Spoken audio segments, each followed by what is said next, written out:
கனா கண்டேனடி தோழி. அத்தியாயம் 3. முத்துமணிக்கு எதிலும் மனசே செல்லவில்லை.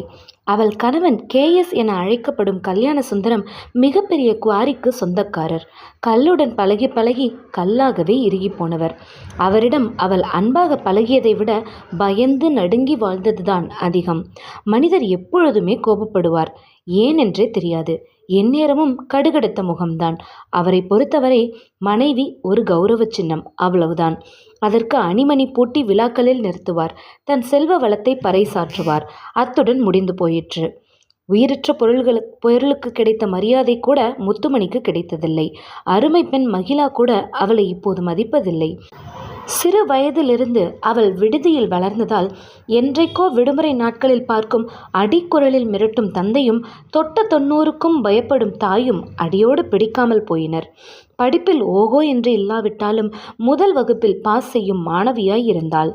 கணினி படிப்பு முடித்ததும் பரீட்சை எழுதி தேறி பெங்களூரு சாஃப்ட்வேர் நிறுவனத்தில் வேலைக்கு சேர்ந்து விட்டாள். கையில் மாதம் 50,000 சம்பளம் வாங்கினாள். அதனால் வீட்டு நினைவே அவளுக்கு சுத்தமாய் அற்று போனது.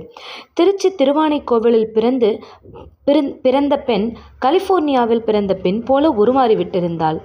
அவளுக்கு திருமணம் செய்ய வேண்டும் என்று பல்வேறு பயங்களுக்கிடையே தன் கணவனை இடைவிடாது நச்சரித்து கொண்டிருந்தாள் முத்துமணி. எறும்பு ஊற கல்லும் தேயும் அல்லவா, அவர் மனசும் தேயும் நிலை வந்தது. பல்வேறு ஊர்களில் கிரானைட் குவாரி நடத்தி வந்தார். வட மாநிலங்கள், அண்டை மாநிலங்கள் அதில் அடக்கம். நாலா பக்கமும் ஓங்கி வளர்ந்து நிற்கும் நெடுநெடுவென்ற மழைகளும் மரகத பட்டாடை போர்த்தியது போல் பச்சை பசேலென இருக்கும் வயல்வெளிகளும் நெல், கரும்பு, வாழை போன்ற இயற்கை எழில் கொஞ்சம் ஏரியா அவர் கண்ணில் பட்டால் போதும், அவரது குவாரி குத்தகையாகிவிடும். உலகத்தரம் வாய்ந்த காஷ்மீர் ஒயிட் கிரானைட் கல்யாண சுந்தரத்தின் வாழ்க்கை தரத்தை உயர்த்தியது. கல்யாண சுந்தரம் கேஎஸ் என உருமாறினார். தமிழ்நாட்டில் இருந்தால் கூடிய சீக்கிரம் பிரச்சனை வரும் என அவரது உள்ளுணர்வு சொல்ல தொழிலை வெளி மாநிலங்களுடன் நிலைநிறுத்தி கொண்டார். அவர் எதிர்பார்த்தது போல 13 பக்க அறிக்கையாய் கிரானைட் பாதை சரிய ஆரம்பித்தது. மாவட்ட ஆட்சியர் வெளியிட்ட அறிக்கை பூகம்பத்தை கிளப்ப ஆரம்பித்தது. தான் ஜெயிப்பதற்காக இவரும் பல்வேறு தகிடதத்தங்களை செய்திருக்கிறார். கால்வாய்கள், வயல்கள், வண்டி பாதைகள், கண்மாய்கள், குளங்கள் என அரசுக்கு சொந்தமான அத்தனை இடங்களிலும் குவாரிகள் அமைத்து கற்களை சட்டவிரோதமாக வெட்டி கடத்தி கொண்டிருக்கிறார். பல கண்மாய்கள் இருந்த இடமே தெரியாத அளவிற்கு ஆக்கிரமிப்பு செய்யப்பட்டு விட்டதால் நீரின்றி விவசாயம் செய்ய முடியாமல் வந்த விலைக்கு விற்றுவிட்டு கூலி வேலைக்கு போன விவசாயிகள் எத்தனை பேர்! பல ஆயிரம் ஏக்கரை பாழாக்கி சொந்தமாக்கி கொண்டு விட்டார். தொடர்ந்து பல வருடங்களாக அதிக அளவில் அந்நிய செலாவணி ஈட்டித்தரும் நிறுவனம் என அவரது நிறுவனம் ஜனாதிபதி கையால் விருது வாங்க முயற்சித்து கொண்டிருக்கும் நேரத்தில் சிக்கல் ஆரம்பித்திருக்கிறது. நேர்மையான ஆளை விலைக்கு வாங்க 20 கோடி ரூபாய் கொடுத்தால் போதுமா? பணத்திற்கு மயங்காதவர்களை வேறு வழி கையாண்டு மடக்கி இருக்க வேண்டாமா? ஏறக்குறைய மாஃபியாக்களைப் போல கேஎஸும் செயல்பட்டு கொண்டிருக்கிறார். பல இடங்களில் கிரானைட் கற்களை பதுக்கி வைத்திருக்கிறார். அவற்றையெல்லாம் அரசு மோப்பம் பிடிப்பதற்கு முன் விற்று காசாக்கிவிட வேண்டும். மாவட்ட ஆட்சியரின் விவசாயிகளின் எதிர்ப்பு குரல் கிரானைட் மாஃபியாக்களுக்கு முன் ஒன்றுமே இல்லாமல் போனதை சுட்டிக்காட்டியிருந்தது. கேஎஸிற்கு பயத்தை ஏற்படுத்தியது. தனக்கு ஒரு பலமான ஆல் பவர் துணை வேண்டும் என நினைத்தார். அவரது தொழில் மாநிலத்தை தாண்டி தேசிய அளவில் இருந்ததால் மேலிடத்தை வளைக்க யாரை பிடிக்கலாம் என யோசித்தார். இளைஞராய் புத்திசாலியான செல்வாக்குள்ள யாராவது ஒரு ஆள் மாட்டுகிறார்களா என கூர்ந்து தேடிய பொழுது மாவட்ட ஆட்சியராய் திறம்பட செல்வாக்குடன் செயல்பட்டு கொண்டிருந்த சித்தார்த் கண்ணில் பட்டான். தேசிய அளவில் அவனது செல்வாக்கு உயர்ந்து கொண்டிருந்ததை தவறாமல் கவனித்து ஆதாயத்தை கணித்து கொண்டிருந்தார். பிரச்சனை மிகுந்த இடத்திலெல்லாம் துணிச்சலாக செயல்பட்டு சேதம் கலவரம் இல்லாமல் சுமூகமாக பிரச்சனைகளை தீர்வு கண்ட விதம் இவர் மனதில் நம்பிக்கையை உருவாக்கியது. பணம் கொடுத்து வளைக்க முடியாதவனை எப்படி கையாளலாம் என யோசித்து கொண்டிருந்த பொழுது தரகர் போட்டோ ஜாதகத்துடன் அவர் பெண்ணிற்கு வரன் கொண்டு வந்தார். அதில் சித்தார்த் போட்டோவை பார்த்த கணமே தீர்மானித்தார், இவன்தான் மாப்பிள்ளை என்று. எப்படியாவது தன் பொண்ணை கொடுத்து இவனை வளைத்து போட வேண்டும். நல்ல வேளை, என் பெண் அவள் அம்மா போல் கொஞ்சம் அழகாக பிறந்து விட்டாள். என்ன விலை கொடுத்தாவது சித்தார்த்தை வாங்கிவிட வேண்டும். மேலிட செல்வாக்குள்ள கலெக்டர் மூலம்தான் தன் பணத்தை சொத்தை பாதுகாக்க முடியும். மேலும் மேலும் கோடீஸ்வரன் ஆக முடியும் என்ற அழகான ஆசை கனவு நிறைவேறுவதற்கு எதுவும் செய்ய தயாராகி கொண்டிருந்தார் KS. மெல்ல சாமர்த்தியமாக தரகரிடம் பேசி மாப்பிள்ளை வீட்டினரை பெண் பார்க்க ஏற்பாடு செய்து விட்டார். பெண் பார்க்க வைத்துவிட்டால் அவர்களை பேச்சிலேயே கவிழ்த்து விடலாம் என உறுதியான எண்ணத்துடன் செயல்பட்டார். அவர் பெண்ணை ஊரிலிருந்து வரவழைக்கும் பொறுப்பை மனைவியிடம் கொடுத்து விட்டார். அவள்தானே பெண் கல்யாணம் என்று தொணதொணத்து கொண்டிருந்தாள். ஆனால் அவர் பெண் என்ன லேசுப்பட்டவளா? அவரை போன்ற முரட்டுத்தனம் அவளிடமும் இருக்குமென அவர் எடை போடவில்லை. ஊர் உலகத்தை எல்லாம் எப்படி ஏமாற்றலாம் என திட்டமிட்டு கொண்டிருந்த பொழுது மகிழா இவர்களை மறந்தே போயிருந்தாள். முத்துமணி பல முறை ஃபோன் செய்து வற்புறுத்திய பிறகு ஊருக்கு வர ஒத்துக்கொண்டாள். இன்றைக்கு வருவாள், நாளைக்கு வருவாள், மறுநாள் வருவாள். காலை, மதியம், மாலை எப்படியும் சரியான நேரத்திற்கு வந்து விடுவாள் என எதிர்பார்த்து கொண்டே இருந்தனர். எங்கடி இன்னும் உன் பொண்ணை காணோம்? நல்லா வளர்த்து வச்சிருக்க. ஆடு மாடு நாய் கூட சரியான நேரத்துக்கு வந்துடும். ஆனால் உன் பொண்ணு அகம்பாவம் பிடிச்சவ. ஒன்ன மாதிரியே வாய் திறக்காத அழுத்தக்காரி. அமுக்குனி மாதிரி இருந்துக்கிட்டு பல வேலைகளை செஞ்சிட்ருக்கா. 50,000 சம்பாதிக்கிற திமிரு. கோடி கணக்கில் நான் யாருக்காக சொத்து சேர்த்துட்ருக்கேன்? எல்லாம் உங்களுக்காக தானே. ஆம்பளைன்னா அப்படி இப்படி தான் இருப்பேன். அதையெல்லாம் உன் பொண்ணுக்கிட்ட போட்டு கொடுத்தியா? இந்த கல்யாணம் எப்படியாவது நடக்கணும். இல்லை நான் பொல்லாதவன் ஆகிடுவேன். என்னை பற்றி உனக்கு நல்லா தெரியும்ல. உன் பொண்ணுக்கிட்ட கொஞ்சம் பதமாக சொல்லி எச்சரித்து வை. என்னை ஏமாற்ற எந்த கொம்பனாலேயும் முடியாது. இந்த விஷயத்தில் நீயும் உன் பொண்ணு என்னை ஏமாற்றணும்னு நினச்சிங்க, அவ்வளோதான். நான் இந்த கல்யாணத்து மூலிமா நிறைய திட்டம் போட்டு வச்சுருக்கேன். எல்லாம் சரியாக நடக்கணும். உன் முட்டாள்தனத்தை வெளிக்காட்டுற வேலை எதுவும் செஞ்சிடாத. அக்கம் பக்கம் உற்றார் உறவினர்னு யாருக்கிட்டேயும் இதை பற்றி எந்த பேச்சும் பேசக்கூடாது. நான் ஏற்கனவே சொன்னதெல்லாம் ஞாபகம் இருக்குல்ல. யாருக்கிட்டேயும் நீ அதிகமாக பேச்சு வச்சுக்க வேண்டாம். நான் சொல்கிறதுக்கு மட்டும் தலையசைச்சா போதும். என்ன புரிஞ்சுதா? இதுக்கும் தலையசிக்காமல் வாயை திறந்து பதில் சொல்ல முடியுமா? முடியாதா? உன்னை மாதிரி ஒருத்தியை வச்சுக்கிட்டு நான் எப்படி தான் காரியத்தை நடத்த போகிறனோ. அவள் வந்ததும் முதல்ல அவள் காலை ஒடிச்சு போடணும். மனுஷனை எப்படி டென்ஷனில் வச்சுருக்கா. சீக்கிரம் வந்து தொலைய வேண்டியது தானே. ஃபோன் போட்டால் ஸ்விட்ச் ஆஃப்னு வந்து தொலையுது. அவள் ஃப்ரெண்டு நம்பர் யாராவது இருந்தால் கால் பண்ணி கேட்டு வை. நான் கொஞ்ச நேரத்தில் வந்துடுறேன் என்று கூறிவிட்டு KS வெளியே செல்வதற்கும் தரகர் உள்ளே வருவதற்கும் சரியாக இருந்தது. வாங்க, வெயில் நேரத்தில் வந்திருக்கீங்க, உட்காருங்க, ஜூஸ் கொண்டுட்டு வரேன். ஜூஸை வாங்கி குடித்து விட்டு, என்னம்மா பாப்பா ஊர்லேருந்து வந்துருச்சா? அவங்க சாயந்தரம் வந்துடுவாங்க, தயாராக இருங்க. ரொம்ப கஷ்டப்பட்டு இந்த சம்பந்தத்தை ஏற்பாடு பண்ணியிருக்கேன். எந்த குழப்பமும் வராமல் பார்த்துக்குங்க. அப்புறம் ஐயா உங்ககிட்ட கோச்சிக்கிடுவார். மாப்பிள்ளை அம்மாவோட பிடிவாதத்தினால தான் அவர் இன்றைக்கி வரத்துக்கு சம்மதிச்சிருக்கிறாரு. அந்த சந்தர்ப்பத்தை சரியாக பயன்படுத்திக்கோங்க. உங்கள் கையில் தான் இருக்குது. பெரிய இடம், பெரிய பதவி, அருமையான சூப்பர் ஹீரோ மாதிரி பையன். உங்கள் பொண்ணு மகாராணி மாதிரி கால் ஆட்டிக்கிட்டு அதிகாரம் பண்ணலாம். அவங்களுக்கு பொண்ணு கொடுக்க நானும் போட்டி போட்டுட்டு வந்துட்டுருக்காங்க. அதான் காதுங்காது வச்ச மாதிரி உங்களுக்கு இந்த சம்மந்தத்தை பேசி முடிச்சிருக்கிறேன். பாப்பா இருந்தால் கூப்பிடுங்க, 1-2 வார்த்தை பேசிட்டு போயிடுறேன். என்ன சொல்வது? இன்னும் அவள் வந்து சேரவே இல்லை. உண்மையை சொல்லிடலாமா? அதனால் ஏதாவது பிரச்சனை வருமா? அவர்கிட்ட கேட்காம எதுவும் சொல்லிட்டா அப்புறம் என்னால் சமாளிக்க முடியாது. இப்போதைக்கு ஏதாவது சொல்லி வைப்போம். பொண்ணு வந்து ட்ராவல் டயர்டில் தூங்கிட்டு இருக்கா. சாயந்தரம் தான் பார்க்க போகிறீங்கல்ல, அப்போ பேசிக்கலாம். அதுவும் சரிதான். நல்லா ஓய்வெடுக்கட்டும். மாப்பிள்ளைய ஒரே பார்வையில் அசத்திடணும். ஏற்பாடெல்லாம் சிறப்பாக இருக்கட்டும். பெரிய குடும்பம், பெருந்தன்மையானவங்க. ஐயா இந்த இடத்தை எப்படியாவது முடிச்சிடணும்னு சொல்லியிருக்காரு. நான் வரேன். முத்துமணி தொடர்ச்சியாக மகிழாவிற்கு ஃபோன் செய்து அழுத்து போனாள். ஐயோ, இந்த மனுஷனை நான் எப்படி சமாளிப்பேன்? இந்த பொண்ணு என்னடான்னா ஃபோனையே எடுக்க மாட்டேங்கிறா. இத்தனை வயசாகி இவரை இன்னும் இவ புரிஞ்சிக்கவே இல்லை. மனுஷனுக்கு கோபம் வந்தால் கொலை செய்ய கூட தயங்க மாட்டார். வரட்டும், அவளை கவனிச்சுக்கிறேன். காலகாலத்தில் கல்யாணம் பண்ணிட்டு வாழ்வை நிறைவு செய்ய வேண்டாமா? சம்பாதிக்கிற பணத்தை கூட வீட்டுக்கு தர்றதில்ல. ஆசைக்கு 2 வருஷம் வேலை பார்த்தாச்சு, போதும். அவள் சம்பாதிச்சு இங்கே என்ன வாங்க போகிறா? அவள் அப்பா சம்பாதிக்கிறதையே செலவழிக்கிறதுக்கு ஆள் இல்லை. இப்படி அனாதரவான நிலையில் அவள் ஒன்றும் வாழ வேணாம். வரட்டும், எல்லாத்துக்கும் ஒரு முடிவு கட்டுறேன். உள்ளே போய் வேலைகளை கவனித்தவள் உள்ளேவும் வெளியேவும் ஒரு 100 முறை அலைந்திருப்பாள். ஏன் இன்னும் மகிழா வந்து சேரலை? நான் வேற வயிற்றுல நெருப்பு கட்டிட்டு அலையிற மாதிரி இருக்கிறது. அவளுக்கு எங்கே புரிய போகுது? புரிஞ்சிருந்தா இந்நேரத்துக்கு வந்து சேர்ந்திருக்க மாட்டாளா? அவள் ஃப்ரெண்டோட ஃபோன் நம்பர்னு எதுவுமே என்கிட்ட இல்லை. அவர் வந்து வானத்துக்கும் பூமிக்கும் குதிக்க போகிறாரு. அட, அந்த ஆஃபீஸ் கேலண்டரில் நம்பர் இருக்குமே. அவள் வேலை செய்கிற ஆஃபீஸ்னுடைய கேலண்டர் தானே அது. அது வருஷம் தவறாமல் அதை அனுப்பி வைக்கிறது நல்லதாக போச்சு. சரி, பேசி பார்க்கலாம். அலைபேசியை எடுத்து அந்த எண்ணை தொடர்பு கொண்டாள். எடுத்து பேசியவள் ஆங்கிலத்தில் பேச முத்துமணி, வணக்கம், என் பொண்ணு மகிழா கிட்ட பேசணும் என்று கூற ஃபோனை வேற யாரோ வாங்குவது போல் கேட்டது. ஹலோ, யார் பேசுகிறீங்க? நான் மகிழாவோட அம்மா பேசுகிறேன், அவகிட்ட பேசணும். ஆண்டி, நான் ஷியாமலா பேசுகிறேன். மகிழா வேறு கம்பெனிக்கு வேலைக்கு போய் 6 மாதம் ஆகிடுச்சே. நீங்கள் மறந்து போய் பழைய கம்பெனிக்கு கால் பண்ணிட்டீங்களா? மகிழா எப்படி இருக்கா? நானே அவளை பார்த்து ரொம்ப நாளாச்சு. நீங்கள் எப்படி இருக்கீங்க? வீட்டில் எல்லாரும் நல்லா இருக்காங்களா? என்ன ஆண்டி? ஹலோ, ஒன்றும் கேட்கல ஆண்டி. சரி, வேலை இருக்குது, நான் அப்புறமா பேசுகிறேன்.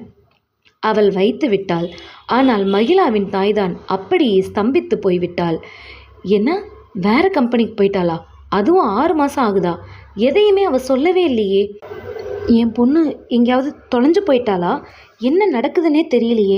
பாவி மக, உனக்காக கோடி கணக்கில் சொத்தோடையும் வசதி வாய்ப்போடையும் காத்துக்கிட்டு இருக்கோமே. எங்கள் அருமை ஏன் உனக்கு தெரியாமல் போயிடுச்சு? மாப்பிள்ளை வீட்டிலேருந்து வேற வந்துடுவாங்க. அவங்கள எப்படி சமாளிக்கிறது? அவங்களுக்கு முன்னாடி இந்த மனுஷனை எப்படி எதிர்கொள்கிறது?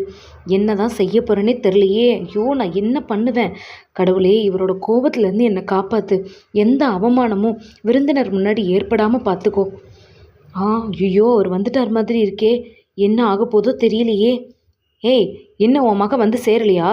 உன்னை உதைச்சா எல்லாம் சரியாயிடும். உன்னை போடுற போட்டில் அவள் கதறிக்கிட்டு ஓடி வர போறாப்பர் என்று தரத்தரவென்று உள்ளே இழுத்து எரிகின்ற அடுப்பினுள் அவள் கையை நீட்டினாள். அம்மா என முத்துமணி அலற, என்னாச்சுமா? பால் பாத்திரத்தில் சுட்டுக்கிட்டீங்களா? நீங்கள் நகருங்க, நான் பார்க்குறேன் என வேலைக்காரி சொன்ன பிறகுதான் முத்துமணி சுயநினைவிற்கு வந்தாள். நல்ல வேலை, கண்டது கனவு. கடவுளே, அப்படி எதுவும் நடந்துடக்கூடாது. என்னை இந்த இக்கட்டிலேருந்து நீ தான் காப்பாற்றணும். வாசலில் முத்துமணி என யாரோ அழைக்கும் குரல் கேட்டது. கேட்ட குரலா இருக்கே, யாரா இருக்கும் என யோசித்தவாறே சென்றாள். வாசலில் கனகம் ஓர் இளம் பெண்ணுடன் நின்றிருந்தாள். ஐயோ, இவையே இந்த நேரத்தில் வந்தா? இது என்னடா இது, வம்பா போச்சு. புதுசாக பிரச்சனை முளைச்சிக்கிட்டே இருக்கே. அவர் வேற வீட்டுக்கு பொண்ணு பார்க்க வர்றது யாருக்கும் தெரியக்கூடாதுன்னு சொல்லியிருக்காரு. முக்கியமாக கனகத்துக்கு தெரியக்கூடாதுன்னு பல முறை சொன்னாரே. கனகம் 2 பக்கமும் சொந்தக்காரி. அவளுக்கு தெரியாமல் கல்யாணத்தை நடத்த முடியுமா? பொண்ணு பார்க்குற நிகழ்ச்சியே அவளுக்கு தெரியாமல் நடத்த முடியாது போல இருக்கே. இவளை எப்படி அனுப்புறது? அதுக்குள்ளே அவர் வந்துட்டா நான் தொலைஞ்சேன். என் வாழ்க்கையே புலம்பலா போச்சு. என்ன முத்துமணி, அப்படியே திகைச்சு போய் நிற்கிற? அண்ணன் எங்க? அவரை நான் அவசரமாக முக்கியமாக பார்க்கணும். அவர் முக்கிய வேலையாக வெளியே போயிருக்காரு. நீ ஏன், என்ன விஷயம்? இந்த பொண்ணு என்னோட உறவுக்கார பொண்ணு. இவளுக்கு ஒரு வேலை வேணும். அதான் அண்ணனை பார்த்துட்டு போகலான்னு வந்தேன். இருங்க, முதல்ல குடிக்க ஏதாவது எடுத்துகிட்டு வரேன். ஜூஸா காஃபியா? காஃபியே போதும். அண்ணனை இருந்து பார்த்துட்டு போகிற முடிவில் தான் வந்திருக்கேன். ஐயையோ, வாய் விட்டே முத்துமணி சொல்லிவிட, என்ன முத்துமணி? அவர் ஒரு முக்கியமான ஃபைலை தேடி எடுத்து வைக்க சொன்னார். நான் மறந்தே போயிட்டேன். இப்போ தான் அது ஞாபகத்துக்கு வந்துச்சு. ஐயோ, அண்ணன் முன்கோபி. முதல்ல நீ போய் அதை தேடு. நான் இங்கேருந்து அண்ணனை பார்த்துட்டு போகிறேன். ஐயோ, உடம்பு புடியாக ஒரே விஷயத்தை பிடிச்சிட்ருக்காங்களே. எப்படி இவளை வெளியே அனுப்ப போகிறேன்? உள்ளே சென்றவள் பல முறை வாசலை எட்டி பார்த்தும் கனகம் கிளம்புவதாக இல்லை. சீக்கிரம் கிளம்பேன் என்று சொல்ல முடியாமல் தவித்தாள். அண்ணி, உங்களை பார்க்கணும்னு வசந்தா அக்கா சொன்னாங்க. என்ன அவசரமோ தெரியல. அடடா முத்துமணி, நான் மறந்தே போயிட்டேன். அவளோட பேர குழந்தைக்கு மருந்து அரைச்சி கொடுக்கணும்னு கூப்பிட்டுருந்தா. மாம்பழ சாலையில் தானே இருக்கா. நான் ஒரு எட்டு போய் பார்த்துட்டு வந்துடுறேன். அம்மா மகாலட்சுமி, நீ இங்கே இருந்து அண்ணனை பார்த்துட்டு வீட்டுக்கு வந்துடுறியா? வழி தெரியும்ல உனக்கு? சரிங்க பெரியம்மா. கனகம் கிளம்பினாள். எப்படியோ கிளம்பிட்டாளே. இந்த பொண்ணு இருந்து தொலைச்சிட்டு போகிறான்னு விட வேண்டியது தான். வீட்டில் அலங்காரங்களை ஒரு முறை பார்வையிட்டாள் முத்துமணி. ஹாலில் பெரிய சோஃபாக்கள் 2 கிடந்தன. நடுவில் கார்பெட் விரித்திருந்தாள். அதை இன்றைக்குத்தான் எடுத்து விரிக்கிறாள். அவள் கணவனுக்கு காசை செலவழிப்பது பிடிக்காது. புது செருப்பு வாங்கிவிட்டு அது தேய்ந்துவிடும் என கையில் எடுத்து செல்பவர். 1க்கு 2 கார் இருந்தாலும் அவரை அறியாத ஊர்களுக்கு பஸ்ஸில் பிரயாணம் செய்பவர். எந்தெந்த வழிகளில் எப்படி பணம் சேர்க்க முடிந்தாலும் பணத்தை சேமித்து விடுவார். அவருக்கு மகள் சம்பளத்தையும் வாங்கி வேறு பொருள்களில் முதலீடு செய்வது ஆசையாக இருந்தாலும் அவள் அதை விரும்பாததால் தங்கமாக வாங்கி வைத்தார். இந்த விஷயம் கூட கூட அவர் மனைவிக்கு தெரியாது. கணக்கில் வராமல் எவ்வளவோ சொத்துக்களை வாங்கியிருந்தார். 1க்கு 3 குடும்பங்கள் மனைவிக்கு தெரியாமல் வைத்திருந்தது போலவே எல்லா விஷயங்களையும் வைத்திருந்தார். வாழ்வில் அவரது லட்சியம் ஒன்றே ஒன்றுதான், பணம் பணம் பணம் மட்டும்தான். அது மட்டும் இருந்தால் போதும், எதுவும் வாங்கிவிடலாம். ஆனால் எல்லா சொத்துக்களையும் அவர் பெயரில் இருந்தால் பிரச்சனை வரும் என்று பினாமி பெயரில் வைத்திருந்தார். முத்துமணியின் அலைபேசி ஒலித்தது. மகிழாவின் அப்பாவோ என பயத்துடன் எடுத்தாள். தரகர் தான் பேசினார். மாப்பிள்ளை வீட்டிலேருந்து வரத்துக்கு கொஞ்சம் தாமதமாகும். அப்பாடி என்று மூச்செறிந்தாள். அதற்குள் மகிழா வந்து சேர்ந்து விட்டால் நல்லாயிருக்கும். ஆசைப்படுவது எல்லாம் நடந்துருதா என்ன? வேலைக்காரியிடம் சொல்லி கனகாவுடன் வந்த பெண்ணை புத்தக அறையில் உட்காரச் சொன்னாள். அதன் பிறகு அவளை சுத்தமாக மறந்தே போனாள். தரகர் கேஎஸ்ஸிற்கும் தகவல் தந்திருந்ததால் அவரும் அறக்க பறக்க வீடு வந்து சேரவில்லை. தொடர்ந்து மகளை தொடர்பு கொள்ள முத்துமணி முயன்று கொண்டிருந்தாள். வேறு ஒருவராய் இருந்திருந்தால் அழுத்து போய் போனை போட்டு உடைத்திருப்பார். அவள் மகிழாவின் அம்மா அல்லவா? அதனால் எப்படியும் மகிழாவுடன் பேசிவிட தொடர்ந்து முயற்சி செய்து கொண்டிருந்தாள். என்ன ஆச்சோ தெரியல. வர்ற வழியில் பஸ் எதுவும் கோளாறாயிடுச்சா? புள்ள தொடர்பு கொள்ள முடியாமல் தவிக்கிறாளோ என்னமோ. அந்த காலத்தில் வீட்டு தெருவை தாண்டி நாங்கள் எங்கேயும் போனதில்லை. எங்களை பெற்றவங்களும் இப்படி கவலைப்பட வேண்டிய அவசியமே இல்லாமல் இருந்துச்சு.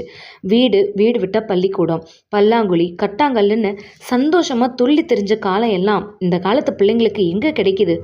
இவங்க எதையோ தேடிட்டு சொந்தங்களை எல்லாம் தொலைச்சிட்ருக்காங்க. இளைய தலைமுறை அளவுக்கு அறிவில்லாமல் எங்களுக்கு இருக்கலாம். அறியாமையில் கூட ஒரு இன்பம் இருந்துச்சு.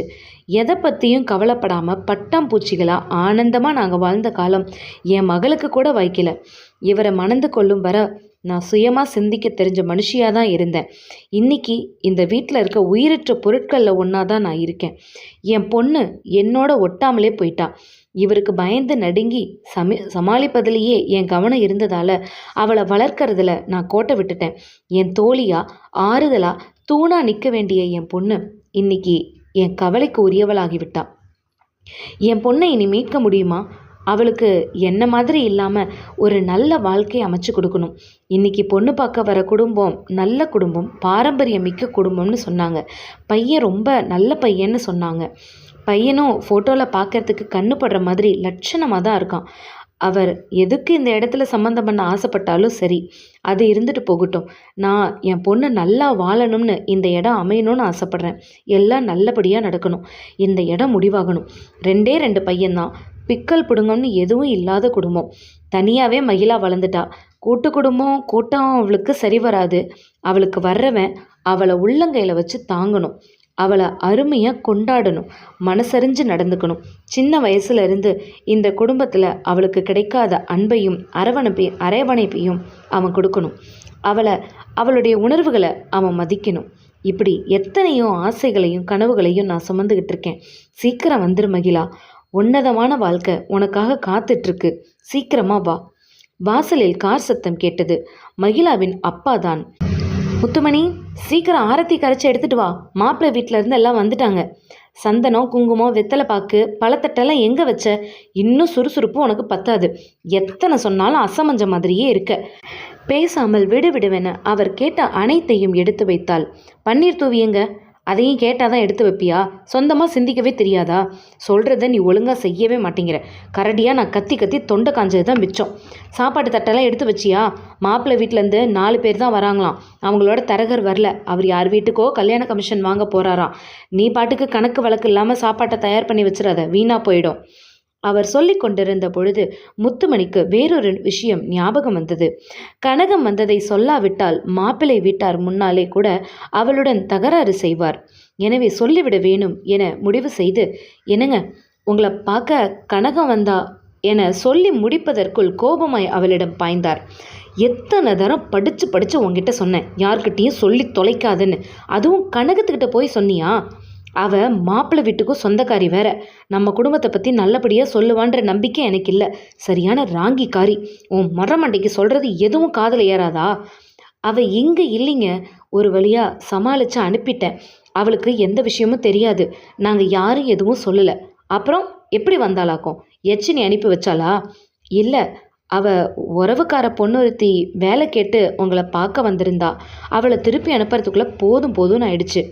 அவள் மேலும் ஏதோ சொல்வதற்குள் மாப்பிள்ளை வீட்டினர் வந்துவிட்டனர். அவர்களை வரவேற்று உட்கார வைத்துவிட்டு டிஃபன் கொண்டு வர மனைவியை ஏவினார்.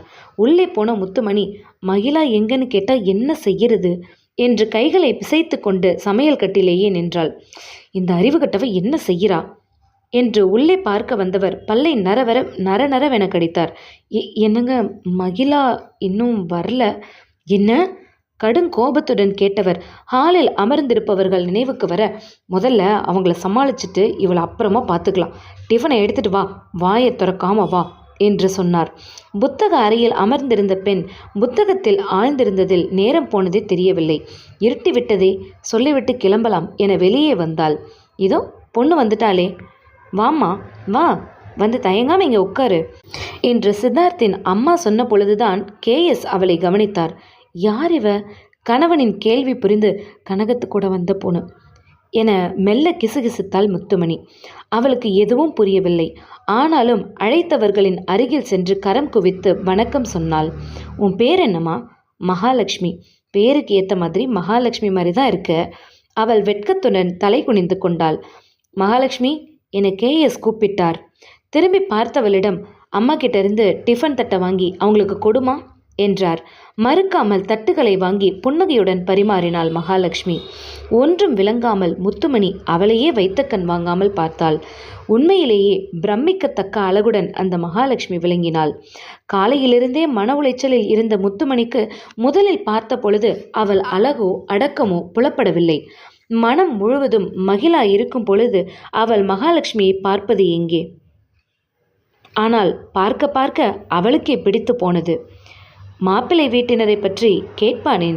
அவர்கள் மதிமயங்கி வெள்ளித்தட்டில் பட்டுப்புடவை பூ பழத்துடன் அவள் கையில் கொடுத்துவிட்டு உறுதியான முடிவுடன் புறப்பட்டனர். மீண்டும் இந்த கதை அடுத்த அத்தியாயத்தில் தொடரும்.